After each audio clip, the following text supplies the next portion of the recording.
Hi everybody, this is Brian David Marshall coming to you from the Tournament Center at Pro Tour Dark Ascension. We're here in Honolulu and we're here with Caleb Durwood and we're talking about Standard. This is a deck that might be a little bit off the beaten path for you if you're looking for something other than, Delvers and Lingering Souls. Caleb would like you to try Hippo Blade. Yes, what is Hippo Blade? Hippo Blade was developed by a Moto ringer by the name of Martha Jones. He's just playing this deck for forever. He placed with it like 18 times, and I saw the list. Nobody else has ever tested this because it looks so janky, But it has a lot of cards that are really strong in the format right now, and it has little synergies that when you actually start playing with the deck, they come out to light, and you realize how strong the archetype really is. So Razor Hippogriff is. His name goes above the title here. He's in the name of the deck. When I tell people about Razor Hippogriff, I compare it to Baneslayer Angel. In this format, when you resolve if Baneslayer Angel were legal, you'd resolve it and they would Vapor Snag it and then you'd lose. But you can just run your Solemns and your Swords and your Wormcoil engines into Mana Leak and tap out every turn, and then eventually you cast a Razor Hippogriff, rebuy it, gain the life, and if they have a Vapor Snag, you already gained 6. Right. So you get that value. You sequence the game in such a way that the cards that they don't want you to have. Right. I thought it would be weak against ramp strategies, but against them the matchup is really dependent on sort of Feast and Famine. So they need to beast within a sort of Feast and Famine in order to get back into the game, and then you just rebuy it and keep hitting them. So it was actually strong there too. Just every archetype. Against control decks, it gives your threats a lot of resiliency. You can just it's one of the best top decks in the deck because you rebuy a Wormcoil engine. How awesome is that? That's, and then you have a flyer that can hold a sword. Pretty exciting. Let's talk through all the creatures here. Sure. We'll start with those sort of pseudo creatures. Right. You said some people have called this deck Idle Hands. Right. In reference to the Glinthawk Idol. Right. Glinthawk Idol is really important. It helps you achieve Metalcraft for the Galvanic Blast. It also hits with a sword really well.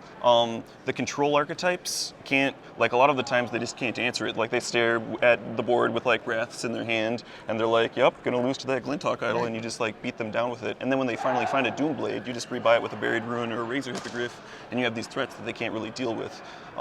It's also awesome to go turn 2 Glinthawk Idol because you're playing a threat, and then the opponent plays a threat on turn 2, and then you go Timely Reinforcements, so then they can't attack with their Geist, and you still have you're still establishing your board presence, but you still get the tokens from Timely. It's a neat little synergy. Again, the pseudo creatureness really works to your advantage there because Definitely. It doesn't count when you're casting a main deck Timely Reinforcements. Right, and it also lets me run these 5 sweepers without nuking my own board. And the sweepers being Day of Judgment and Whip Flare.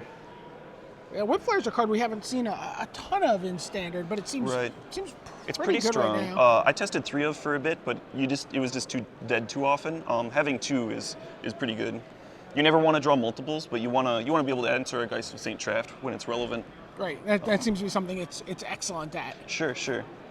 Speaking of Geist of St. Traft, people have been attacking with that in a Sword of War and Peace, and that's really strong against a lot of strategies because Sword of War and Peace means you can't block it very well. But this deck runs a lot of artifact creatures, so even though they have Sword of War and Peace, and this is a red and white deck, it's actually not all that good against me because I can just block. I only have 3 white creatures. Right. You can not activate Timelies. You can activate a Glinthawk Idol. You have 3 Solemn Simulacrums. Wormcoil comes down. Origin chumps. Inkmoth can chump. Yeah, now this is an interesting card that we haven't also seen a lot of in non-Tempered Steel decks. Right. Like the Glinthawk Idol, it helps us achieve Metalcraft. I'm cantripping, so I hit my land drops and find my removal spells and my bombs on time. And then I'm also leaving board presence out, so that can chump, that can carry a sword. That's really relevant. And then in the late game, after I've cast a few Solemns and whatever, and we're in top deck mode, then when I start drawing my Buried Runes, they actually turn into Horizon Canopies. We both have a pile of lands, we're in top deck, I draw a Buried Rune, I'm I'll draw another card and put a 1/1 in play. And that's fantastic. Horizon Canopy's great. Right, when you frame Buried Ruin as a Horizon Canopy, it's actually even a little bit better than a Horizon Canopy. Yeah, right? because because I can draw a Wormcoil. Right. If you draw this, you cycle through a card. And but I you get could a also, 1/1, yeah. Right, but then you get to have the option of buying back a Wormcoil engine. Get a Solemn Simulacrum. Or a Sword of Feast and Famine against ramp. It's very relevant. Do you think that that's a card that people are just kind of sleeping on in Standard? Possibly. I was talking to Alian Trazi, Our U.S. national champion. our U.S. national champion, and he was using the deck in a brew with Primeval Titans and Wormcoil Engine. So he would play a Primeval Titan and fetch up some Buried Runes, and then next turn he would have enough mana to play and activate not Wormcoil Engine, Mindslaver. He would play and activate a Mindslaver, and then the next turn he'd have enough mana from the Primeval Titan to actually rebuy it with the Buried Rune and play it and activate it. So he just like achieved this soft lock that I thought was really interesting. Right, a soft lock, I mean, it really needs like maybe 3 or 4 turns. Sure. And you don't even like have to have the Mindslaver there. Like you can just stick a Primeval Titan and then draw into the Mindslaver later, and you already have all the Buried Runes in play. So that might be strong. Yeah, Buried Rune could very well be a sleeper card. It's very possible that I should have played 4 this tournament. I rarely want to actually activate the Inkmoth Nexus, except against control strategies. Or to turn on Metalcraft for the Galvanic Blast, to like kill a hero Bladehold or something like that. Kill a hero Bladehold for 1 red mana, that seems pretty hot. But yeah, so it's possible I should have had forwards and gone down to 2 Inkmoths. Right. So let's just So we talked about the creatures. Yep. One creature we didn't talk about. This is someone we've seen in a handful of decks this weekend. Really kind of like a breakout tournament. Right. People are cheating it into play. People are paying full price, which is what your deck has to do. Right. How good has Elesh Norn been for you? Incredibly good. The first couple of rounds I played against creature decks, and in 4 games I played 4 Elesh Norns, and I won very handily. It was a blowout against Matt Marr. It keeps them from. It's an eventual answer to Geist of St. Traft. Once you get to that stage of the game, it's insane against ramp. They can't activate their Inkmoths. You still can. It's just a really powerful card. It comes out against control most of the time, but it's still really incredibly powerful. I considered adding a second in the board. It might be correct. Right. Let's talk a little bit about your other removal that's not Elesh Norn. Sure. We saw the 2 Whip Flares. You mentioned 4 Galvanic Blasts. Right, and I almost ran a split of Galvanic Blast and Geist Flame because I was testing against Delver, and Geist Flame was really good at, they'd be like end of turn, Snapcaster Mage, untap, equip a Pike, like Tenyu, and Geist Flame prevented that from happening. Or with the Moorland Haunt, kills 2 tokens. And against ramp, it kills 2 Inkmoths after they've played a Primeval. Sure. So that was very good there, but my friends convinced me to go to 4 Galvanic Blasts, and that was really relevant. I killed a control player just by playing a couple of Gal Blasts after. You got the Junior Ian August 16 you? Yes, no, I did, yes. Oblivion Ring, just all around good card. Just a really strong card. Get your Karn, get your whatever. Sure, yeah. A lot of times in the control matchups, it's whoever casts the last Oblivion Ring. That's not really true with this deck, because there's so much recursion and resiliency, but it's still a really strong card. 1 Devil's Play. Devil's Play is great. It's a top deck that can just win you the game out of nowhere. Oh, you're at 10, And it's sort of like Elesh Norn in that respect. It's just a top deck for the end of the game. In the early game, you can kill a Delver of Secrets on turn 2. Kill a Bird of Paradise if you need to. And then later on in the game, you flash it back to kill another threat that's. Right. Yeah, I mean, playing it for 2 mana to kill a 1-drop and flashing it back for 4 mana to kill a 1-drop, sort of like a Geist Flame, is fine. Yeah. I've even just played it, hit them with a Sword of Feast and Famine, and then flashed it back to just kill a ramp player from 12 life. just silly things. And then another one of a removal-ish card, right. Mortarpod. Mortarpod was my addition. It's really strong in the format right now. Not just because of Delver, but also because the mono green deck that Todd Anderson designed, we thought was going to be fairly popular, and it just kills a mana dude, and then leaves that value on the board for Metalcraft Galvanic Blast, or if you equip or I can turn a Solemn into a card and then rebuy it with Buried Rune, replay it, turn it into a card again if I'm digging, and if I want to Razor Hippogriff back a Wormcoil Engine, it's a sack outlet for the Wormcoil Engine. Death Touch and Mortarpod works really well. You can kill a Titan and then leave 2 3/3s in play, which is really strong. I mean, even killing 2 Titans. I mean, if you had to, right? Yeah. Mortarpod, Death Touch, have definitely. a token with Death Touch. Yeah, you can just nuke their board once you get enough mana. And then also, Wormcoil is a little bit weak to Vapor Snag. Against Delver, I bring in double Divine Offerings, and most of the time it hits my own things when they're Vapor Snag, Wormcoil Engine. I'm Divine Offering, gain 6, put some 3/3s in play. It's all going to come back later. Right, and so Mortarpod is a way of it when they top deck a Ponder and Ponder into the Vapor Snag or the Snapcaster for Vapor Snag. It doesn't blow me out because then I can still just sack this, kill a creature, and leave some value in play to block their Geist of St. Traft. Interesting. So now you played this deck a couple weeks ago at played Grand it- Prix Orlando. This is true, yes. And you made day 2, I know. I did day 2. On day 2, I stumbled on lands for a few rounds. It was very frustrating. And I remembered back when people played Jund, the only way they were losing was when they stumbled on lands and they added lands. And when people played Caw-Blade, the only way they were losing is if they stumbled on lands, so they added lands. So I was like, all right, I'll run 27 lands. Adding land is always correct. It was definitely correct for this deck. So it you doesn't said you're up stumble to as much. 27. So you have the 8 colorless lands. It helps down that here. a lot of my lands are spells, yes. Right. 4 clifftop retreats. Yep. 6 mountains. Yep. And then what is that? 8 plains? 9, I believe. Okay, 9 plains.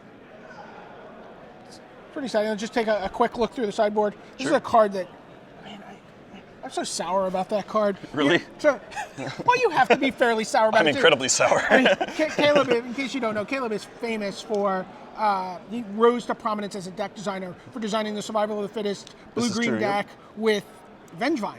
Right? Yep. This was a card that, was doing pretty well in Standard, but you really essentially got Survival of the Fittest banned in Yes, Legacy. a lot of people accuse me of getting survival banned. And so you cannot be happy about the Grafdigger's Cage. I'm not happy about it because I really love Cabal Therapy. It's one of my favorite cards. It's a very skill-intensive card. I always get a headache, but I always feel it's one of the most satisfying cards to play. And now it's become a lot worse in Legacy because of that. And Green Sun Zenith is another great card. It adds to the consistency of a deck, which strong players like to play. They like to play cards that reduce consistency. So now a player can just who isn't necessarily as strong can just play a Grafdigger's Cage, and the opposing player's deck becomes much less consistent. What were you bringing these in against? Control. It nukes half their deck. They can't flashback anything. They can't. Once you get into the late game, they're sitting there with. I actually played a control deck in the Swiss, and he had to play a blank Snapcaster Mage against me. He was casting Think Twices and Forbidden Alchemies and just drawing for the Just turn. front-siding them only. And he'd even. He was one of the Italian players, and they all played a very similar Esper list with Lingering Souls, so I even got value off of that. I think I just won the game because of it. He had to play a Sun Titan, and his only target was a Snapcaster Mage, and he couldn't get back the Snapcaster Mage. It was just insane value. He ended up having to O-ring it, and I drew the other one. That's awesome. Yes. So It's a Divine really strong Offering card. you mentioned as a card you bring in against Delver, and of course Tempered Steel. It's really strong. Hero Bladehold. Hero Bladehold is a card against the Ancient Grudge decks. It lets you just play it and attack them, and then if they can answer your Sword of Feast and Famine, you can still win the game. So it's very strong against the ramp archetypes.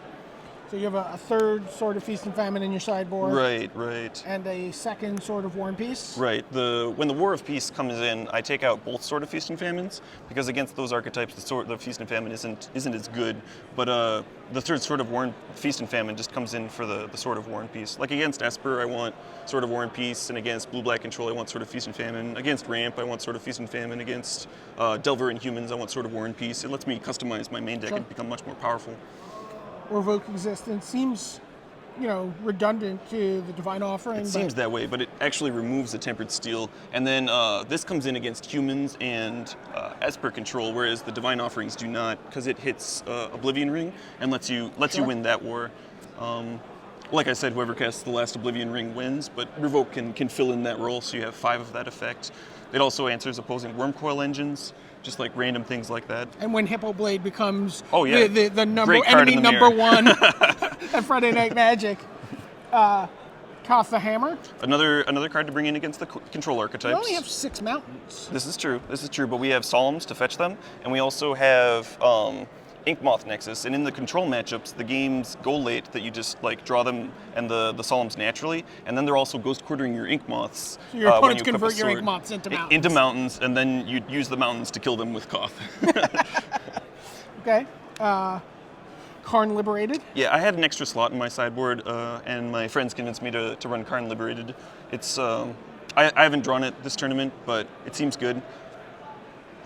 And then finally, the Sun Titan. Sun Titan was in the original list. I think I'm going to cut it after this weekend for either a third Grafdigger's Cage or another sword or a Hero of Bladehold. It's actually not that high of an impact card.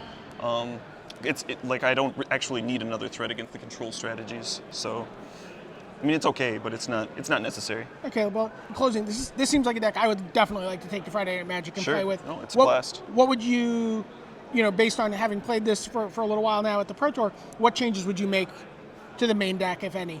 The main deck, I think, is pretty strong for this Pro Tour. I don't think I would change anything. And I mentioned the cards that I would change in the board. The list is very tight. There's a little bit of wiggle room. Like I cut a timely reinforcements for this tournament. I ended up getting Brimstone volleyed by one of the 4 players playing Brimstone volley, but that's fine. Yeah. Okay, well, there you have it. I mean, before Razor Hippogriff gets banned, because that's what he does, he gets stuff banned, you might want to try Hippo Blade at your Friday Night Magic. For Highly Caleb recommended. Durwood, this is Brian David Marshall signing off from the Tournament Center.